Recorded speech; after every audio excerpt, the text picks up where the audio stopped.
Гласачите во Скопје ќе гласаат за една советничка листа помалку. ДИК поништи цела листа откако е утврдено дека на неа е кандидирана почината личност. Партијата што ја поднела листата ќе добие и кривична пријава. Државната изборна комисија одлучува да дадените гласови за поништената листа на членови на Совет на град Скопје, членовите на избирачките одбори ќе ги евидентираат како неважечки гласачки ливчиња во записникот за гласање.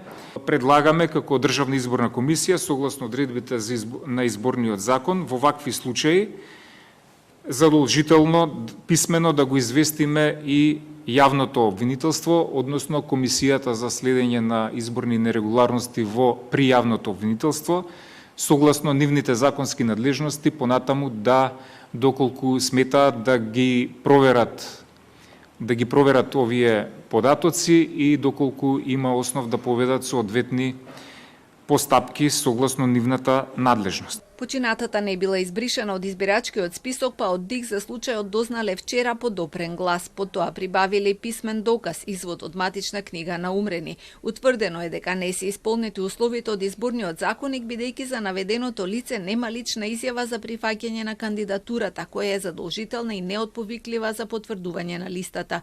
Извести е дека ова не е нов случај, истото се случило и на претходните избори. Таков случај се појави и минатата година.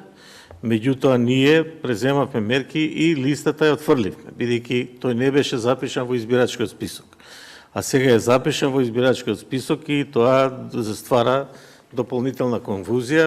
Случајот сепак отвори дилема како е можно низ институциите да поминал таков пропуск кога при поднесување на изборните листи е задолжително да се достави личен потпис и изјава. Деновиве за листите беше откриено и дека се кандидирани цели семејства. Интересно е дека во трката за советници ќе бидат и 7 кандидати постари од 90 години. Од нив 5 се жени, а најстарата има 97 години.